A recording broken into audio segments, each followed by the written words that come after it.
আসসালামু আলাইকুম। আমি মোহাম্মদ ইশতিয়াকুর রহমান, প্রভাষক, আইসিটি মাদেশ্বর মহিলা ডিগ্রি কলেজ। আজকে আমরা বাইনারি থেকে ডেসিমেলে কনভার্ট করব, যেটা দশমিক নাম্বার আছে, ভগ্নাংশ নাম্বার আছে, সেই নাম্বারকে কনভার্ট করব।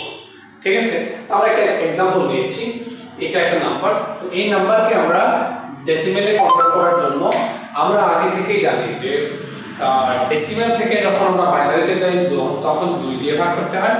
আর যেহেতু আমরা বাইনারি থেকে এখন আমাদের ভাষায় যাচ্ছি, বের করছি, এখন গুণ করব। তো গুণ করার ক্ষেত্রে পূর্ণ সংখ্যাকে গুণ করব আর দশমিক সংখ্যাকে ভাগ করব, এটা মাথায় রাখবো। তো 1 1 এটা লেখার সময় এইভাবে লিখবো আমরা 1 × 2 প্লাস দেব, আবার এই 1টা লিখব, 2 দিব, প্লাস দেব, 0 দেব, ইনটু 2 দেব, প্লাস আবার 1 × 2 প্লাস 0 × 2। পূর্ণ সংখ্যা লেখা শেষে আপনাকে যে কাজ করতে হবে, পূর্ণ সংখ্যার অংশটা লেখা শেষে আপনাকে যে কাজ করতে হবে সেটা হচ্ছে 2 এর পাওয়ার যেগুলো আছে পূর্ণ সংখ্যার ডান পাশ থেকে, কোথা থেকে? ডান পাশ থেকে আমরা বাম পাশের দিকে আসবো। বামের একদম 2 এর পাওয়ার হচ্ছে 0, তারপর হচ্ছে 1, তারপর হচ্ছে 2, 3 and 4।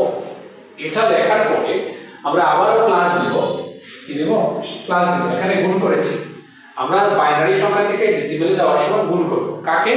পূর্ণ সংখ্যাকে। আর দশমিক সংখ্যাকে ভাগ করব।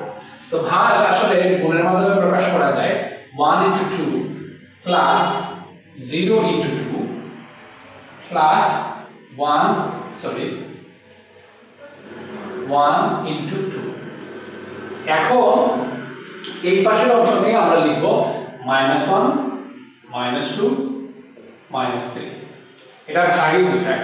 তো এখানে হচ্ছে গুণ আর এটা হচ্ছে ভাগ, যেহেতু ইনভার্স আছে তার মানে হচ্ছে এটা ভাগ। এখন আমরা কি করব? 2⁴ এর অর্থ হচ্ছে 16।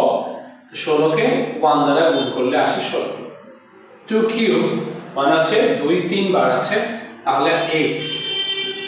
এখানে 0, এটা হচ্ছে 2, আর এটা হচ্ছে 0, কারণ 0 দ্বারা কোনো কিছুকে গুণ করলে 0 আসে। 2 ইনভার্স কথাটার অর্থ হচ্ছে 1/2 প্লাস এটা 0 প্লাস 1 × 2 ইনভার্স 3। 2 ইনভার্স 3 মানে কি? 2 ইনভার্স 3 মানে হচ্ছে 1/2³, অর্থাৎ এই পাওয়ারটা নিচে চলে আসে নেগেটিভ নাম্বারটা উঠানোর জন্য। অর্থাৎ ইনভার্স যদি থাকে সেটাকে আপনি যদি নরমালি লিখতে চান তাহলে এই পাওয়ারওয়ালা যে নাম্বারগুলো আছে এগুলোকে নিচে লিখতে হবে আর উপরে 1 থাকতে হবে। এই বোঝা গেল? আচ্ছা, 16 আর 8 24 আর 2 হচ্ছে 26। তো 26 এদিকে 1/2 মানে হচ্ছে 0.5, আর এদিকে হচ্ছে 1/8 মানে হচ্ছে 0.125।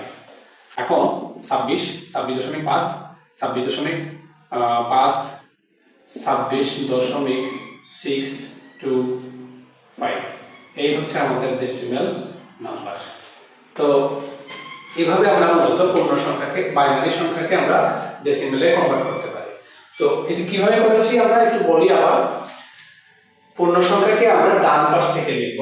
পূর্ণ সংখ্যাকে ডানের পাওয়ারগুলো দেব ডান পাশ থেকে। 2 এর পাওয়ার 0, 1 2 3 4।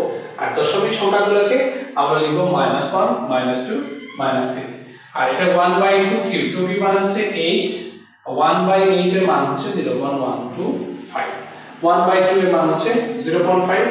আর এই নাম্বারগুলো আমরা জানি 2⁴ মানে হচ্ছে 16, 2³ মানে হচ্ছে 8, 2² 4, বাইরের 0 দ্বারা গুণ করা হয়েছে। তো এইভাবে আমরা মূলত বাইনারি সংখ্যা থেকে ডেসিমেলে কনভার্ট করতে পারি। সংখ্যা পদ্ধতির চ্যাপ্টারে সৃজনশীল প্রশ্নে গ 3 মার্কের যে প্রশ্নটা আছে, এইরকম প্রশ্ন অনেক সময় করে থাকে যে আমাদেরকে বাইনারি থেকে ডেসিমেলে বা ডেসিমেল থেকে বাইনারিতে কনভার্ট করতে হয়। তো আজকের ক্লাস এ পর্যন্তই। আগামী ক্লাসে আমরা ডেসিমাল থেকে অক্টালে কনভার্ট করার ক্লাসটা দেখব। আর আপনাদের জন্য হোমওয়ার্ক হচ্ছে এই বাইনারি নাম্বারকে আপনারা কি করবেন? ডেসিমেলে কনভার্ট করবেন। আর যদি এখান থেকে কোনো কিছু বুঝতে অসুবিধা হয় আমাকে কমেন্টসে জানাবেন।